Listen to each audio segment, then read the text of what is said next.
Welcome to Donmar TV News Channel. Natatawa ako sa balita na ito dahil itong political expert na ito, ang sabi niya, no, ito ay ibinalita sa UNTV. Mag-react lang ako sa balitang ito dahil ang sabi ng political expert na ito ay si BBM raw at si Leni Robredo ay mahigpit raw itong laban na ito ngayong May 9, 2022 election. Nag-react ako kasi para sa akin hindi mahigpit itong laban na ito. Alam kong landslide victory ito kay BBM. Kaya hindi ko maunawaan kung saan siya kumuha ng hugot at at confidence na ba't niya nasabi na mahigpit raw ang laban ni Leni Robredo at Bongbong Marcos. Sige, bigyan natin siya ng chance to explain kung bakit niya nasabi na dikit lang raw yung laban nila ni BBM at Leni Robredo. Talagang natatawa ako dito, guys. Pero panoorin natin itong video, kayo na ang humusga sa kanyang mga explanation. At saka yung kanilang may sa mga supporters ni Leni Robredo, ang kanilang ipinagmayabang kasi itong Google Trends daw, no, na ito raw si Leni Robredo ay siya raw yung pinakamaraming search na nagawa sa taong bayan, no?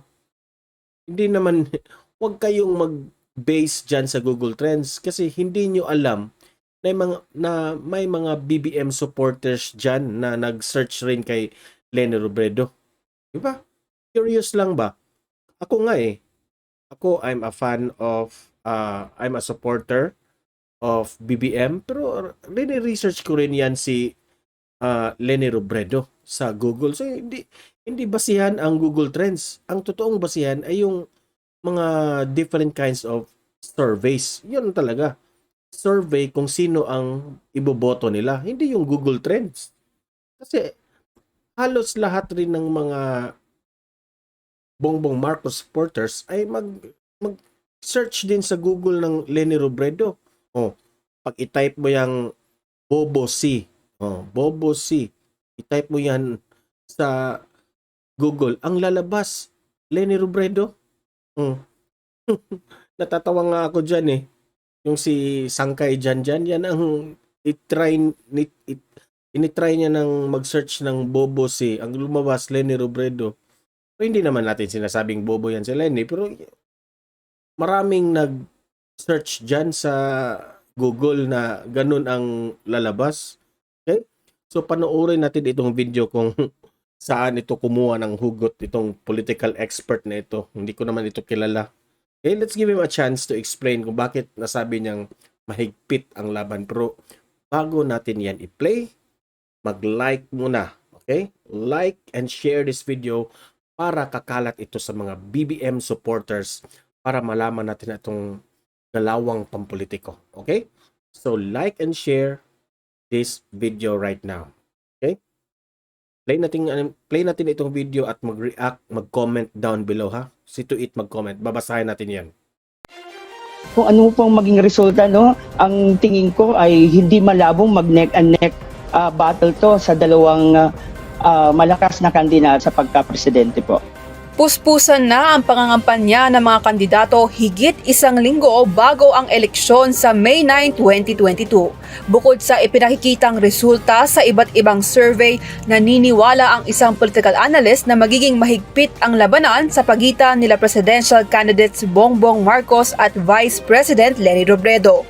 Ayon kay Dr. Anboni Cuanico, isang political analyst at Dean ng College of Arts and Sciences ng Eastern Samar State University, inaasahang magiging katulad ng 2016 elections ang labanan ngayon darating na halalan kung saan dikit ang puntos. Okay, yung political analyst na yan, ang kanyang basihan ay yung 2016 election na si Pangulong Duterte ay may lamang na 20% kay Grace po yata yon yung sumunod o kay Marojas ba? So basta kay 20 yung lamang kay Pangulong Duterte. Okay? Pero nag-landslide si Pangulong Duterte. Hindi naman yun dikit. Di ba? How much more itong si BBM may lamang na halos 60+% yung kay BBM, yung kay Leni Robredo, mga around 19% lang. Kahit doblehin nyo pa yung percentage ni Leni Robredo. So, College of Arts and Sciences itong political analyst na ito. Magtanong lang, marunong ka bang mag-math? No? Mathematics ba? No, common sense lang yan. At masabi mong dikit? Trust me, itong eleksyon na ito, hindi ito dikit. Landslide ito. Nila BBM at VP Robredo na kapwa tumatakbong Vice Presidente. Ang tingin ko, magagaya to Sa tingin mo lang yan. Ikaw lang mag-iisa. po sa nung nangyari ng 2016 na presidential election din. Kasi kung magkabilang panig, no, Maniniwala ba kayo sa kanya? Sa mukha pa lang niya, hindi ako maniniwala eh. nagkiklaim sila na silang nananalo sa No? Itong UNTV naman, no? Sino ba itong taong to na paniniwalaan nyo? Ha?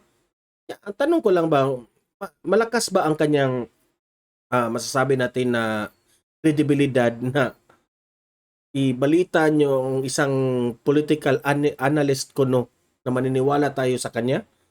Di ba? survey, yung isa naman doon sa Hindi naman kilala yan. Google Trends. Batay sa mga naglalabang Oh, obvious na makaleni Robredo siya. Google Trends ang kanyang basihan. Sus Marius. Pasang mga survey, nangunguna pa rin si Marcos habang pumapangalawa naman si VP Robredo. Gayunman, malaki ang itinaas na punto Pag manalo itong si BBM ng landslide, mapahiya yan lahat ng mga sinasabi nila. ni Robredo kumpara sa iba pang presidential candidates.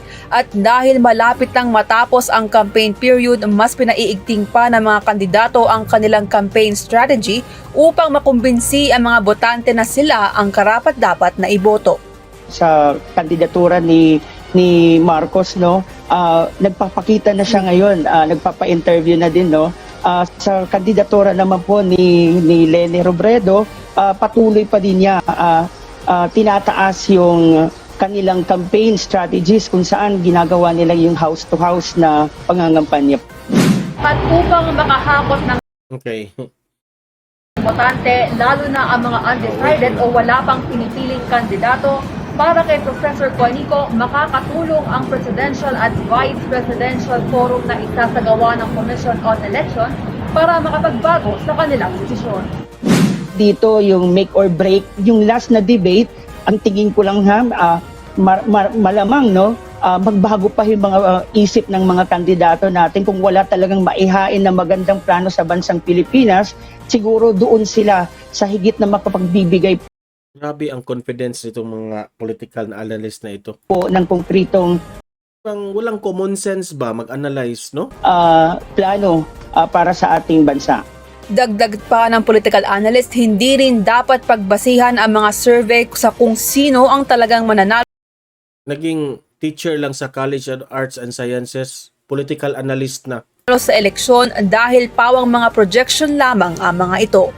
Kahit ako nga, hindi ako political analyst ha, pero mas marunong pa akong may common sense pa ako sa kanya. Eileen Cerudo, UNTV News and Rescue, Diyos ang aming sandig. Okay, so yun lang guys, no?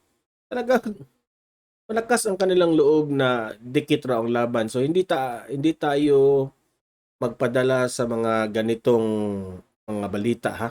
Kasi ito ay kanilang opinion lang. Okay? Tayo may sarili tayong paniniwala. Okay? Alam naman natin sa lahat ng mga surveys, si BBM ang nangunguna. Halos doblehin pa ang pangalawang percentage ng second ranking na si Leni Robredo. So, huwag kayong maniniwala sa mga ganyang mga political analyst. Okay? So, tuloy-tuloy pa rin tayo ng magbibigay ng facts, no? Basing on the latest survey. Huwag na kayong maniniwala sa mga Google Trends. Hindi naman survey yan eh. Diba? So, nag-search ang mga tao sa Google, hindi ibig sabihin siya na yung mananalo. Nasaan yung logic nyo dyan? Ay nako. Okay, so hanggang dito na lang itong video na ito.